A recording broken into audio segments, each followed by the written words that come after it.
Saludos a todos en este nuevo vídeo. Estoy muy feliz, pero muy feliz de poder estar de vuelta con todos ustedes. Creo que han pasado muchísimas cosas en Siria de las cuales deberíamos de hablar.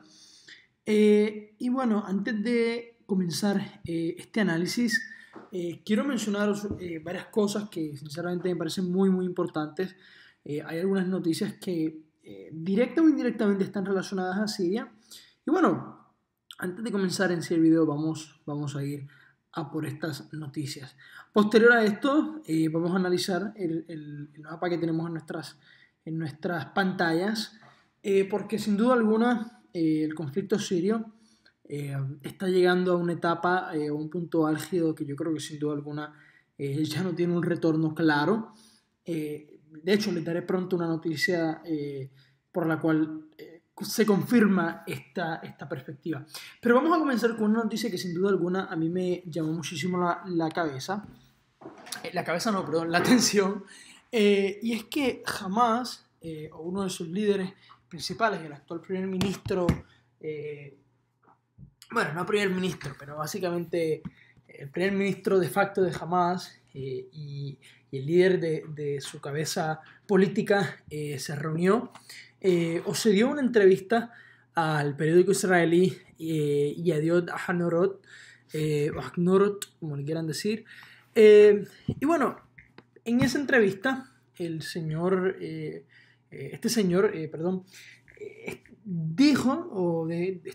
dejó claro que está dispuesto a ceder en ciertos aspectos, y parafraseo, que conduzcan a la calma y que no desea ir a la guerra con Israel. Posteriormente, este señor básicamente se retractó de lo que dijo que no sabía que realmente el periodista que le entrevistaba lo estaba haciendo en nombre de un periódico israelí, porque ese periodista trabaja para otro periódico también a nivel internacional, que no voy a mencionar su nombre. Me pareció muy curiosa estas expresiones. Esta no es la primera ocasión en que un líder de Hamas se retracta a posteriori, luego de haber dicho lo que dijo, pero me pareció muy interesante que en este momento clave en el cual Israel y Hamas siguen trabajando por lograr un acuerdo, saliera esta entrevista. Este acuerdo que Hamas e Israel intentan negociar con mediadores provenientes de la inteligencia egipcia, básicamente busca que haya por un periodo de un año aproximadamente un periodo de cese de ataques y de lanzamiento de misiles por parte de ambos lados. Incluso se atajaría por un buen periodo de tiempo los bombardeos israelíes en caso de que, por ejemplo, se acercaran protestantes cercanos a la valla de seguridad entre Israel y la Franja de Gaza, etc. Y bueno, me parece que de nuevo, insisto, esta entrevista es una demostración de que a Hamas le interesa este acuerdo y lograr cierta calma con Israel. ¿Pero por qué? Porque esto yo creo que es el punto clave. Primero que nada, esta negociación a Hamas le da legitimidad, yo diría que política, sin duda alguna, pero también le da legitimidad moral ante el pueblo palestino, porque incluso también le da legitimidad a su poder gubernamental y soberano sobre la Franja de Gaza. ¿Por qué? Ahí voy a ir. Porque la autoridad palestina se opone a cualquier acuerdo entre Israel, y no se opone por casualidad, se opone porque ellos aún hasta el día de hoy siguen reclamando la Franja de Gaza. Recuerden que en 2007 hubo una especie de guerra civil pequeña entre la autoridad palestina y Hamas en 2007. Hamas logra expulsar a la autoridad palestina, y aunque sí el primer ministro o representante de la autoridad palestina pudo quedarse por un periodo de tiempo, posteriormente tuvo que salir por los intentos de asesinatos por los que pasó. Posteriormente, o hace algunos meses, hubo un retorno de este señor que estuvo de visita en la Franja de Gaza, y hubo también otro atentado en contra de él, por lo que los acuerdos que Hamas y la autoridad palestina hace unos meses llegaron, ¿verdad? Los acuerdos a los que llegaron hace unos meses atrás se cayeron al suelo de nuevo, y ahora mismo no está todo en blanco. Ahora, con quien está negociando Israel es con Hamas directamente, y Hamas necesita ganar esta legitimidad ante el pueblo palestino para poder mantener su auge político, un auge político que sigue intacto, es una realidad, y también para demostrarle a la autoridad palestina que ellos son los representantes auténticos, entre comillas, de la Franja de Gaza. Pero también aquí hay una perspectiva que muy poco, pero muy demasiado poco escucharéis o escucharán en la prensa occidental o en cualquier otro tipo de prensa. Sí, creo que sé que para muchos de vosotros o de ustedes les parecerá una payasada o se burlarán de lo que diré, pero bueno, este es de hecho mi interés investigativo ahora mismo, y yo tengo una teoría. Yo tengo una teoría que a Israel le conviene que jamás gobierne la Franja de Gaza. ¿Por qué? No voy a hablar todos los aspectos de una perspectiva económica que he estudiado, pero sí les voy a dar una perspectiva bastante sencilla. Miren, la Franja de Gaza está dividida en, no voy a decir tribus, pero sí en distintas comunidades que pueden ir desde clanes que son, o sea, clanes musulmanes mayormente sunitas que son muy poco religiosos o muy religiosos. Hamas ha tenido la virtud, desde que se creó en 1987, de poder simpatizar en todos estos niveles, no solamente porque uno de sus líderes haya sido una autoridad religiosa importante, sino también porque Hamas ha sabido cómo crear un balance entre ellos y cómo ayudarlos a mantenerse unidos. Hamas también ha sabido cómo crear estabilidad política y militar dentro de la franja. O sea, ¿por qué a Israel le conviene tener a Hamas en el poder? Porque sin Hamas en la Franja de Gaza habría un auténtico desastre. Son muy pocos los seguidores, o sea, vocalmente hablando, de la autoridad palestina, pero no son muy pocos los seguidores de la yihad islámica, de Al-Qaeda y de otros grupos sunitas que forman parte están afiliadas, o sea, no son parte de Hamas porque están afiliadas a la rama militar de Hamas. O sea, ¿qué les quiero decir con todo esto? Sin Hamas en la Franja de Gaza lo que hubiera sería un desastre brutal, y a Hamas eso no le conviene ni tampoco le conviene a Israel. Por lo tanto, Israel tiene que negociar con quien tenga que negociar, y por otro lado a Hamas le conviene porque le da muchísima legitimidad política. Ahora, vámonos a otra noticia muy interesante. La otra es que la embajadora estadounidense en las Naciones Unidas, Nikki Haley, ha renunciado a su cargo como embajadora de Estados Unidos en las Naciones Unidas. Nikki Haley, sin duda alguna, no solamente fue muy popular en el estado de Carolina del Sur por sus políticas migratorias, sus políticas sociales. De hecho, es una persona que, para haber gobernado un estado tan supremacista y tan racista, creo que ha sido una de las pocas figuras políticas que se ha opuesto de manera tajante y públicamente en contra de estos movimientos. De hecho, ella incluso fue y bajó en su momento dado una bandera federalista, confederalista, cuando impulsó este tipo de políticas durante su administración. Ahora, Nikki Haley también fue muy conocida en las Naciones Unidas, no solamente por estar en contra del acuerdo de Irán, de defender a Trump, incluso cuando recientemente muchos diplomáticos y representantes de los distintos ministerios de exteriores del mundo se reunieron, se congregaron en la asamblea de la ONU, defendiendo a Trump de las risas esas por las estupideces que estaba diciendo Trump con respecto a que era el mejor presidente de la historia so far. Y bueno, también fue conocida por ser una gran defensora de Israel, en el sentido de que en el Consejo de Seguridad se oponía a cualquier medida que afectara a la economía o la imagen exterior de Israel, y fue una de las impulsoras de que la embajada estadounidense se moviera a Jerusalén, cumpliendo el Jerusalem Embassy Act del 1995. Así que Nikki Haley o su salida representa no solamente una pérdida para la figura política para la agenda política que impulsa Trump, y que sin duda alguna afectará también a Israel. Ahora, hay que ver y analizar quién será su sustituto. Yo me imagino que ya la administración Trump tendrá a alguien en mente. Incluso han dicho, Trump dijo ayer que ya él era consciente de que esto era una posibilidad, así que hay que ver. Ahora, por otro lado, también se ha rumorado que pudiera ser Ivanka Trump. Así que, bueno, esto sería una cosa muy, muy interesante, porque tener de embajador en las Naciones Unidas a su hija y a tener a su yerno como su principal asesor en la Casa Blanca es muy, muy anómalo. Y bueno, puede ser que quizás la ley de nepotismo pueda ser puesta en práctica. Continuando, quería compartir con todos ustedes una noticia muy interesante en Marruecos.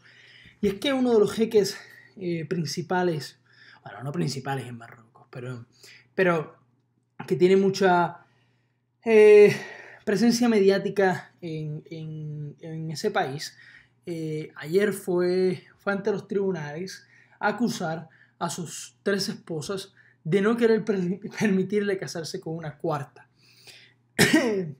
Perdón, ¿por qué este señor fue, disculpen, a un tribunal a reclamar esto? Bueno, porque según la ley islámica y lo que establece en el Corán, él puede casarse hasta con 4 mujeres.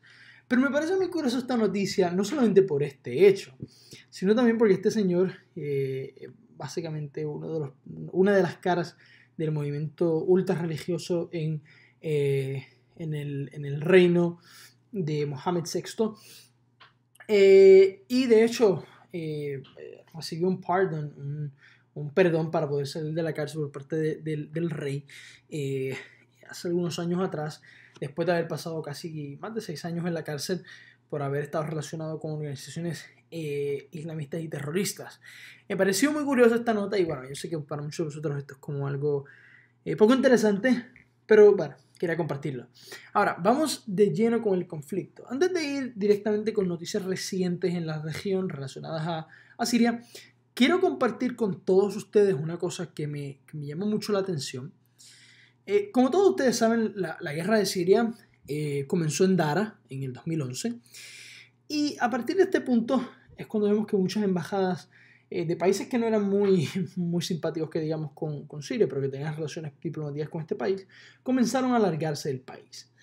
Uno de estos diplomáticos que se fue era el ex embajador de Estados Unidos en Siria, quien recientemente publicó en el periódico israelí Haaretz, o Haaretz, como le quieran llamar, un artículo en el que presenta una teoría con la que yo no estoy de acuerdo personalmente, pero una teoría que me pareció muy, muy curiosa y que, bueno, que deja o crea sobre este panorama varias preguntas que yo creo que deberían ser contestadas por la administración de Al-Assad.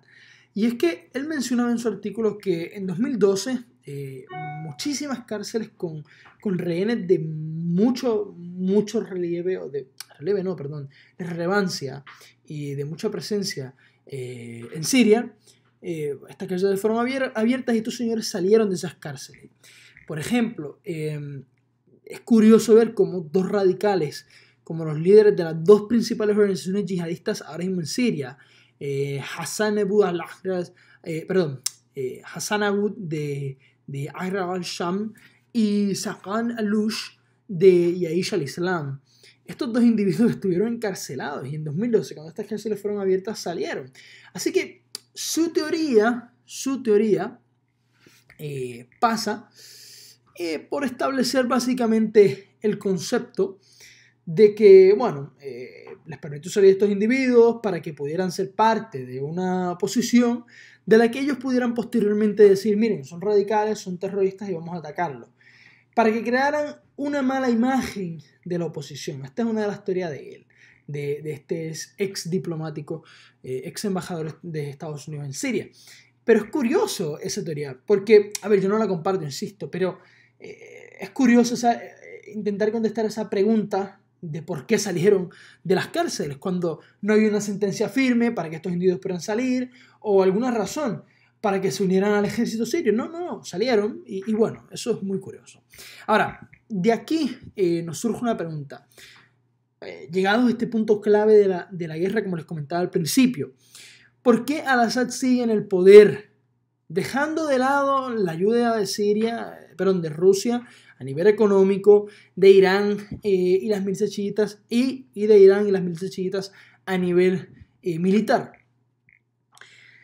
En mi opinión, porque a pesar de formar parte, ¿verdad? Esta es mi opinión, ¿verdad? Pero porque a pesar de formar parte de la secta alawita, al-Assad, con solo el 10% de representación en el país y de que más de la mitad de los soldados de su ejército hayan desertado, ¿verdad? Los años posteriores al comienzo de la guerra, yo pienso que la estructura política que formó su padre y que éste ha mantenido le ha sido leal. O sea, si no hubiera sido por esta estructura política, Al-Assad no estuviera en el poder, porque la intervención extranjera a nivel militar, a nivel económico, ayudando a los grupos rebeldes, incluso pues, no es casualidad que hoy los kurdos y los grupos árabes que se unieron a los kurdos en lo que es el ejército, los Syrian Defense Forces o las fuerzas de defensa siria, no es casualidad que aún puedan mantener el 22% del territorio sirio. O sea, yo creo que no hay razones más lógicas que estas. Ahora, una cosa importante. Además, o sea, ya Obama, Cameron, Gaddafi, Mubarak no están haciendo ruido y poniéndole líneas rojas a Al-Assad. Incluso, o sea, que no dejo de lado que Gaddafi y Mubarak cayeron gracias a la primavera árabe. Pero, claro, en su momento, incluso antes de la guerra, o sea, no simpatizaban para nada con Al-Assad y tuvieron muchísimos problemas. Y también dentro de este marco hay que ser realistas de que antes de la guerra estos dos individuos, estos dos países, o sea, el país que representaba a Gaddafi, Libia, y Mubarak, Egipto, apoyaron a ciertos grupos que no simpatizaban para nada con Al-Assad dentro del territorio sirio. Ahora, ¿qué le queda a Al-Assad? A Al-Assad no solamente le quedan 3 millones de personas aquí en Idlib, de las cuales evidentemente muchas morirán con la operación militar que se avecina en esa zona del país, no solamente por lo que haga Al-Assad, pero también por lo que ocurra allí, posterior, o sea, durante la guerra, se culpa o no de Al-Assad. A Al-Assad también le queda Daesh. Y bueno, ahora mismo se estima que en Siria aún quedan aproximadamente 30.000 miembros de ISIS, en Siria e Irak quedan aproximadamente 30.000 miembros de esta organización terrorista. Y claro, aunque Al-Assad ha ganado la guerra, tendrá que buscar entre aproximadamente 200.000 millones y 400.000 millones para reconstruir el país. Ya que, bueno, al menos, ya que Irán y Rusia, quien de hecho hace algunos días atrás dijo que al menos 900.000 refugiados podían volver, estos países ya han hecho mucho, en mi opinión, para invertir económicamente de modo masivo en el país. Además tendrán, en mi opinión, e insisto con esto, tendrán que negociar con los kurdos, quienes evidentemente controlan, disculpen, me equivoqué, dije 22, y controlan el 28% del territorio sirio. Ahora, también hay que ver cuáles van a ser, llegados al punto del final de la guerra, tenemos que analizar cuáles van a ser las peticiones de Irán y de Rusia. Porque, por ejemplo, y disculpen por lo que está pasando ahora mismo en la computadora, no sé por qué está ocurriendo esto, les pido disculpas, porque, por ejemplo, el otro día Irán mató aproximadamente a 40 miembros de ISIS con el lanzamiento de varios misiles de precisión, misiles, no recuerdo si eran misiles balísticos, pero si eran misiles de precisión, ¿verdad? Posterior al ataque en la parada militar iraní en la que murieron 25 personas, y esto no es para nada gratis. Así que, y más cuando también hay que analizar una cosa, o sea, Rusia compra más armas a Rusia que a Irán. Así que llegaremos a ese punto, pero no se puede perder de perspectiva esto que les comentaba. Antes de continuar directamente con el mapa, tengo unos números que les quiero compartir a todos ustedes, que son unos números muy, muy interesantes. Por ejemplo, en 2007, entre marzo del 2017, entre enero y marzo de ese año, los Estados Unidos mató a más de 1.000 personas en bombardeos en Siria. Entre Siria e Irak. O sea, denotando que la coalición internacional y sus ataques no son tan precisos, porque incluso en ese momento tenía números en el que asesinaban a civiles mucho más altos que Rusia. Así que Esto es un punto que hay que analizar. 22.000. 22.000 es el número de combatientes extranjeros bueno, que este número ya ha bajado hasta aproximadamente en casi 8.000 o 9.000, pero 22.000 hace un año atrás era el número de combatientes extranjeros de más de 100 nacionalidades distintas que se habían sumado a las filas de Daesh. De hecho, 5.550 de ellos eran europeos. Se estima, actualmente este número es más reciente, que la cantidad precisa de muertos en el conflicto sirio fluctúa entre 320.000 y 450.000 personas. Y aproximadamente 1,5 millones han resultado heridas durante la guerra. O sea, que un tercio de las víctimas mortales, y esto sí que me vuela la cabeza, han sido civiles. No olvidaros de eso. 5 millones de refugiados. Este es el número de 2017. Se entendía que en este año la guerra siria había provocado 5 millones de refugiados y entre 6 y 8 millones de desplazados internos. De hecho, Turquía hoy cuenta con 3 millones de refugiados y es el principal país de acogida. La Unión Europea, entre comillas, siempre dando un ejemplo buenísimo, ha dado refugio a 3,5 millones, 3,5% de los 160.000 refugiados que se acordó acoger en 2016. Una cosa bárbara.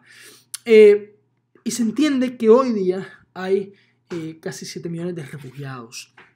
Más del 50% de la infraestructura siria ha sido destruida. O sea, la factura económica de la guerra, como ya les mencioné, supera los más de 200.000 millones de dólares.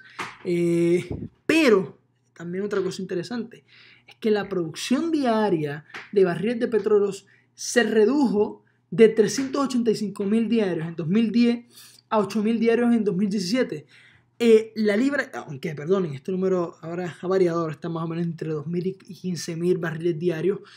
Y también la libra siria en 2017 tenía una devaluación de un 1.000%, un porcentaje que evidentemente ha descendido con el pasar de los años. Ya concluyendo con estos datos, 47 millones de euros han sido invertidos por parte de la Unión Europea. Disculpen, me equivoqué. La ayuda humanitaria en Siria ha sido de unos 47.000 millones de euros. De hecho, la Unión Europea ha contribuido 9,2 millones de euros, mientras que las Naciones Unidas ha aportado aproximadamente 26.000 millones de euros en el conflicto sirio. Una cosa, otro dato muy interesante que encontré es que se estima o se calcula que aproximadamente que ISIS habría obtenido 600 millones de euros con el contrabando de antigüedades. O sea, esto es una barbaridad. En Palmira y la ciudad vieja de Alepo estos dos lugares son los sitios históricos más afectados por la guerra. Actualmente los funcionarios del Ministerio de Cultura sirio han logrado al menos poner a salvo 300.000 piezas. Otro número muy curioso que también encontré y quiero mencionarle es que se estima que el ejército sirio cuenta con entre 100.000 y 150.000 hombres. Sin embargo, este número por momentos ha bajado hasta el punto de que un momento llegó a tener aproximadamente entre 50.000 y 65.000 combatientes. Así que es curioso esto, es curioso. También se estiman que los ataques aéreos de la coalición internacional superan hoy los más de 10.000 bombardeos y que hay 15.000 milicianos coordinados por Irán. Y aunque evidentemente se desconoce la cifra exacta, se calcula que entre 15.000 y 30.000 milicianos luchan en Siria y de ellos al menos 4.000 son oficiales sirios, mientras que 4.000 más son milicianos afganos. Evidentemente estos números han bajado gracias al avance que ha tenido el ejército sirio en Siria, valga la redundancia, disculpen, pero es curioso cómo en 2017 estos números estaban quizás por los cielos y habían caído. Hoy se estiman que son aproximadamente entre 9.000 y 15.000 los milicianos coordinados por Irán, y bueno, se estima más o menos que son 9.000 o 10.000 el número exacto actual. También, de hecho, casi 1.000 combatientes de Daesh de Hezbollah han muerto en el conflicto sirio. Vamos a por faena, que muchos de vosotros estaban, yo imagino que en este punto habéis estado, pero José comienza, ostras, que me tiene ya aquí súper cansado, hablando de tanta babosería y tantas cosas así, pero no, es que yo creo que esta serie de videos no solamente es para informarles a ustedes, es para también crear un récord de evidencia en el que algún día no, dentro de muchísimos años, cuando habrán pasado 10 o 20 años, podamos tener datos claros y poder recordar esta realidad de lo que ha sido este conflicto para la sociedad siria y sin duda alguna para el mundo. Vamos a por faena. Primero que nada, el presidente Bashar al-Assad hace 2 días atrás emitió una amnistía general para esos desertores del servicio militar en Siria y en el extranjero.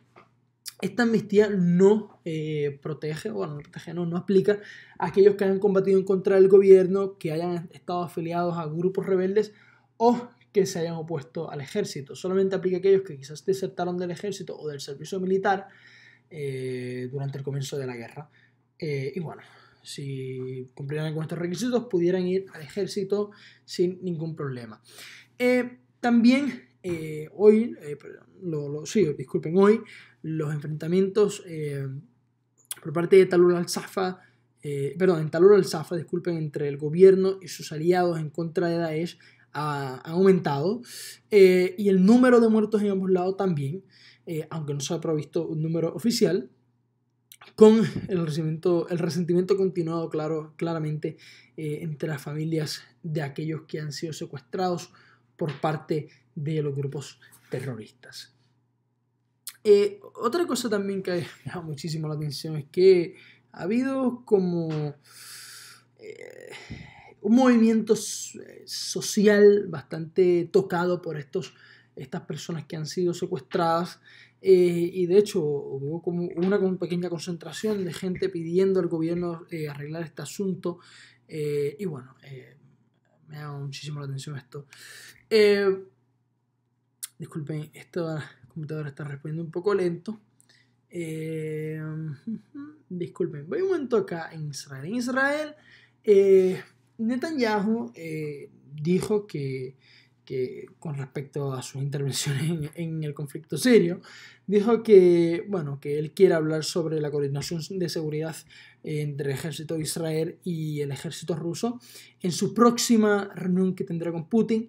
Y también dejó claro que, según él, Putin entiende su compromiso con la seguridad de Israel.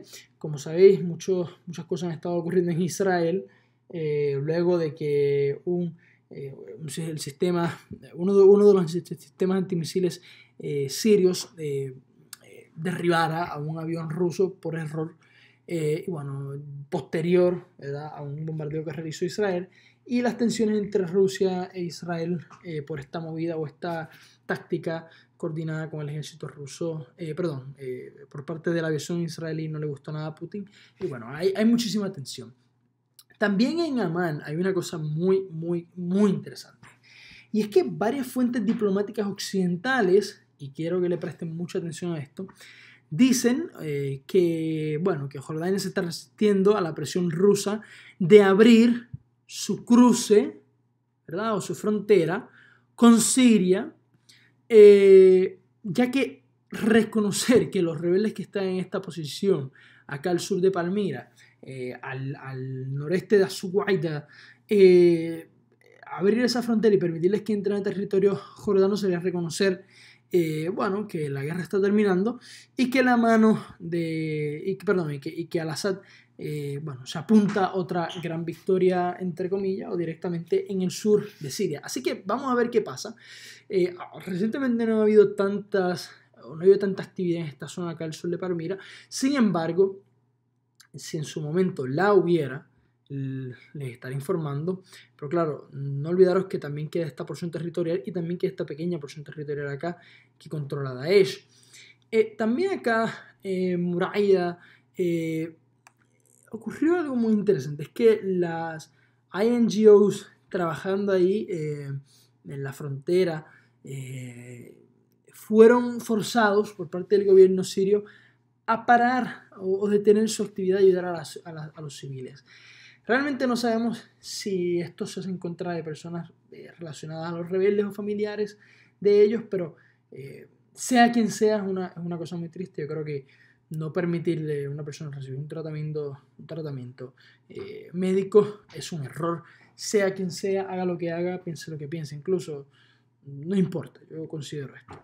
Acá al sureste de Asuna vemos que la zona de influencia de Daesh se ha expandido un poco acá al sur de Deir ez-Zor, aunque hemos visto que esta porción territorial que Daesh tenía, la cual llegaba hasta la porción noroeste hace algunas semanas de Abu Kamal, se ha reducido de manera dramática y vemos que Daesh está siendo derribado en toda esta zona de lo que es el desierto sirio.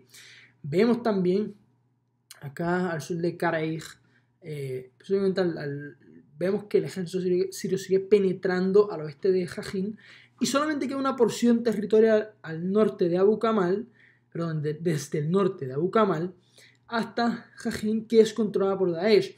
Evidentemente la frontera que hemos visto militarmente hablando, que intenta controlar ahora mismo la fuerza de defensa siria, es intentar penetrar y mantener toda esta carretera que vemos que está en manos de la fuerza de Siria, que nos conducen, nos llevan hasta Al-Busayra y también nos llevan hasta Asuwar, que son ciudades claves al norte de Siria. Pero, disculpen que esto está... Ajá. Y acá a Shaddai y también a una ciudad clave que controlan las fuerzas democráticas sirias, que es Al-Hasaka, a pesar de la pequeña bolsita que se está formando aquí en Al-Hasaka, donde aún el ejército sirio tiene una mínima presencia. Lo podemos ver aquí mejor. Así que esa es la intención, y yo creo que de hecho esta carretera es básicamente la frontera, diría yo, formal, este expreso entre el ejército sirio y el ejército o la Fuerza Democrática Siria, este grupo que combate también a Daesh y al ejército sirio. Y por eso evidentemente vemos que el aumento de operaciones por parte de la Fuerza de Defensa Siria en esta zona son para asegurar esta carretera. De hecho, vemos que la porción o una pequeña porción cercana al oeste de Abu Kamal es controlada por las Fuerzas Democráticas Sirias con la intención de poder impulsar y penetrar esta zona acá al oeste de Jajin, de Ashaifa, y también poder mantener esta vía clara para poder apresar aquí a Daesh y asegurarse toda esta porción territorial que posteriormente no le afecte esa carretera que llega hasta Al-Hasaka. Vamos acá, disculpen, fui muy rápido. ¿Y qué está pasando por acá en Deir ez-Zor? Bueno, una delegación militar del ejército ruso ayer llegó a la ciudad de Abu Kamal para reunirse con líderes iraníes e iraquíes de varias milicias que combaten o que combatieron en esa zona de Daesh. Y claro, para compartir el control de la frontera, disculpen, en dicha provincia con los rusos. También el ejército de la Fuerza de Defensa Siria han avanzado 1,6 kilómetros al este del río Éufrates, según argumenta el grupo y como podemos ver en el mapa. También un combatiente francés de la YPG, Shahin Karejov, de Marsella, un francés, fue asesinado en una de estas batallas que hubo acá para combatir a Daesh en Deir ez-Zor, o acá al sur de Deir ez-Zor, o en esta gobernación al sur, el pasado 6 de octubre. También las Fuerzas Democráticas Sirias y los YPG han hecho públicas unas fotos sobre las armas que confiscaron las Fuerzas Democráticas Sirias a Daesh en la villa de Ashalaha, en el valle del Éufrates. Y sin duda alguna, después de mirarlas y analizarlas, son unas armas que, a ver, son unas tonterías de armas, son unas porquerías, pero la evolución o la ingeniería en esta área que tiene Daesh allí es muy curiosa, porque demuestra sin duda alguna que esta gente no tienen a tontos con ellos, o sea, tienen a gente muy virtuosa en este sentido, y bueno, son armas que dice, wow, no me imaginaría nunca que esta gente tuviera la habilidad para convertir un arma como esa en un arma automática, o sea, es increíble. Pero bueno, también los enfrentamientos entre Daesh y las Fuerzas Democráticas Sirias en la ciudad de Al-Susa han continuado. También se informa que dos hace 2 días atrás, disculpen, perdón, sí, 3 días atrás, disculpen, 2 combatientes de las fuerzas democráticas sirias fueron asesinados y otros fueron heridos en una explosión de una mina antes de ser plantada, perdón, la cual antes fue plantada por Daesh en las afueras de Al-Susa. También se informa o reportado hace 4 horas solamente atrás, las fuerzas democráticas sirias que ha capturado partes de Al-Susa, de acuerdo a varios activistas también de esa ciudad, con el intento de Daesh de tomar avance o tomar ventaja de una tormenta de arena que hay allí, para retomar posiciones que actualmente las fuerzas democráticas sirias le han arrebatado a Daesh. Así que veremos qué pasará en Al-Susa. También las fuerzas o la coalición internacional informa de que ha apoyado la operación Roundup, que es una operación o la ofensiva militar para acelerar la derrota de Daesh al sur de Iresor. Y bueno, sus ataques los ha hecho con varios misiles de precisión y equipo de artillería desde el territorio iraquí al noreste de Wadi Marisma. Vámonos acá. Vamos a analizar el mapa porque también hay que analizar el mapa, no solamente dar noticias en Raqqa y Al-Kamshli.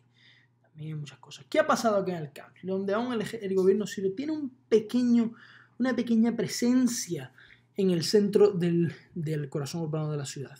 Y es que ¿qué ha pasado allí? Más de 300 camiones, ¿vale?, de la coalición internacional, cargadas con 30 vehículos blindados, han llegado al Kamshli en apoyo, ¿verdad?, de las fuerzas democráticas sirias. La pregunta que yo me hago es si habrá una operación a gran escala en el Kamshli recientemente. Yo no lo veo ocurriendo eso hasta que termine la operación acá, desde Jajén hasta el norte de Abu Kamal, pero bueno, tampoco lo descartaría. Así que bueno, tenemos que ver qué pasará allí. ¿Qué ha pasado en Raqqa? Primero que nada, muchos de vosotros habéis pensado que Raqqa ya se acabó y que como tienen ahora una alcaldesa mujer,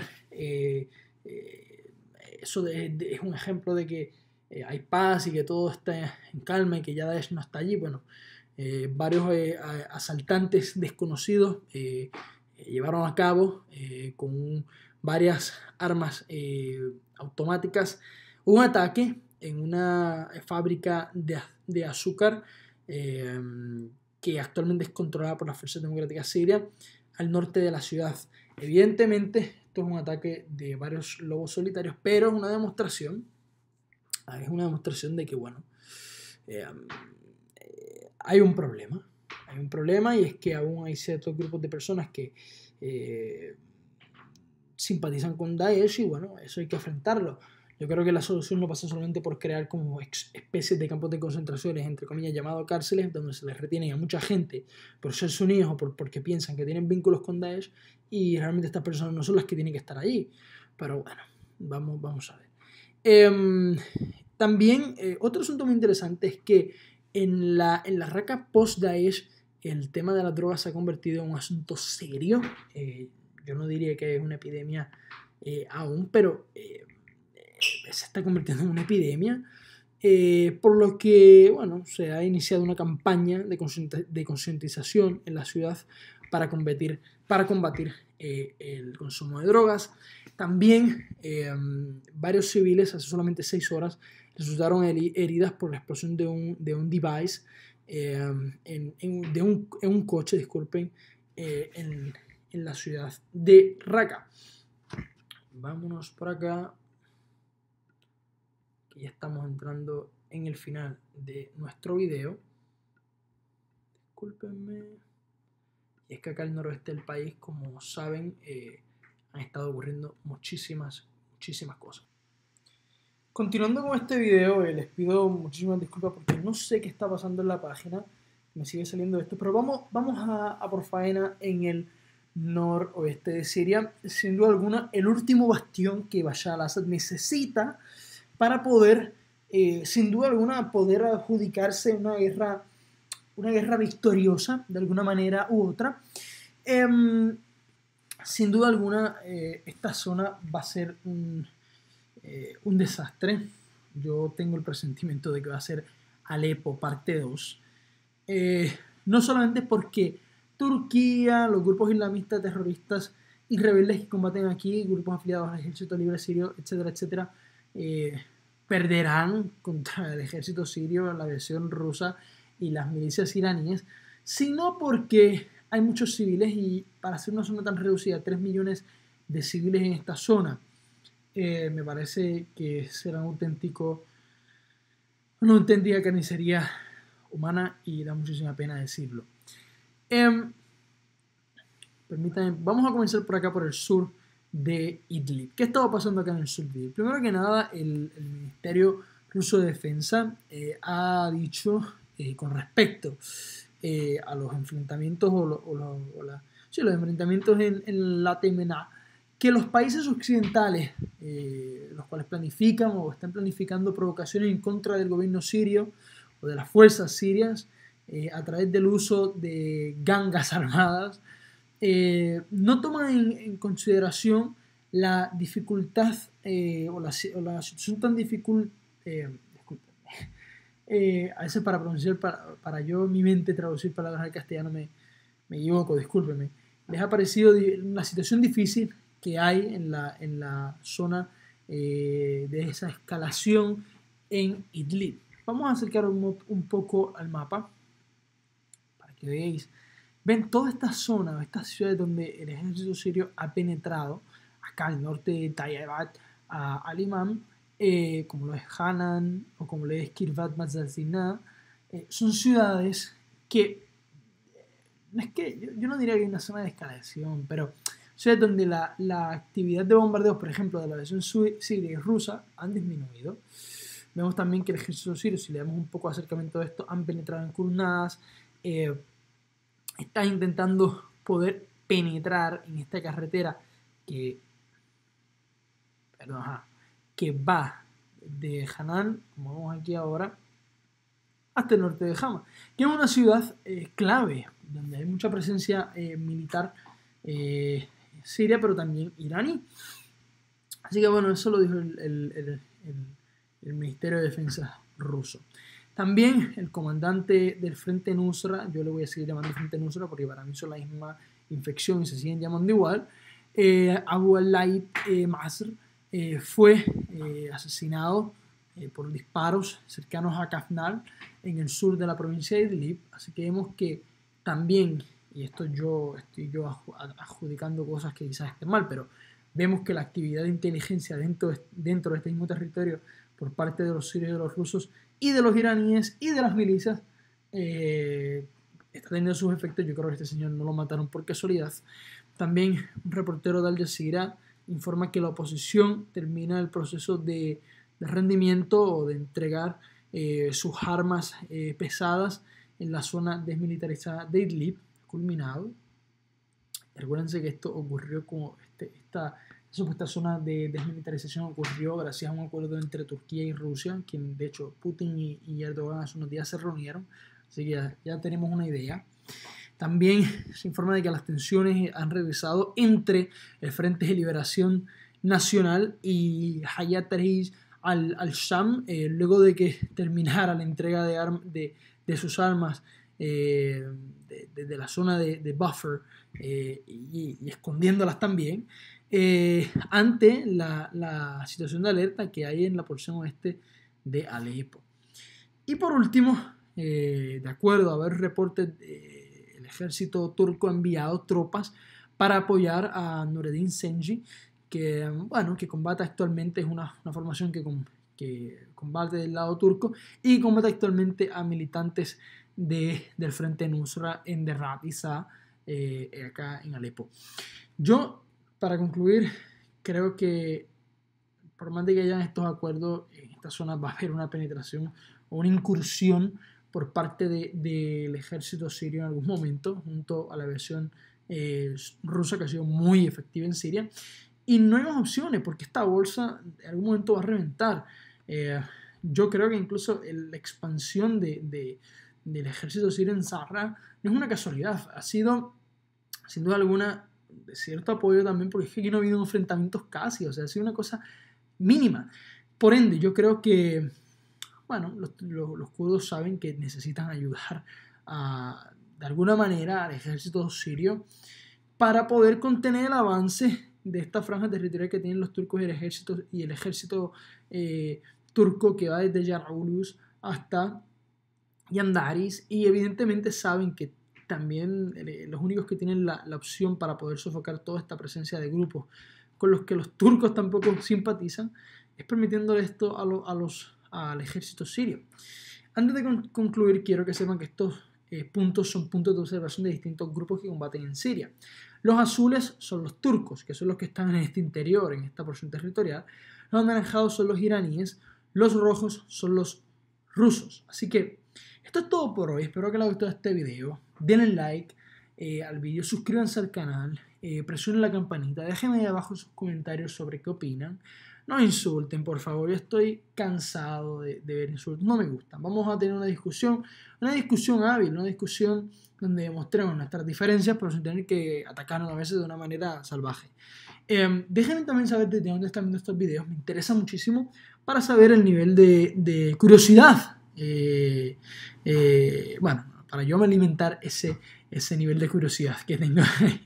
Se lo agradezco mucho, gracias a todos por ver este video, que tengan un buen día, una buena tarde o una buena noche, sea cuando están viendo este video. Muchas gracias.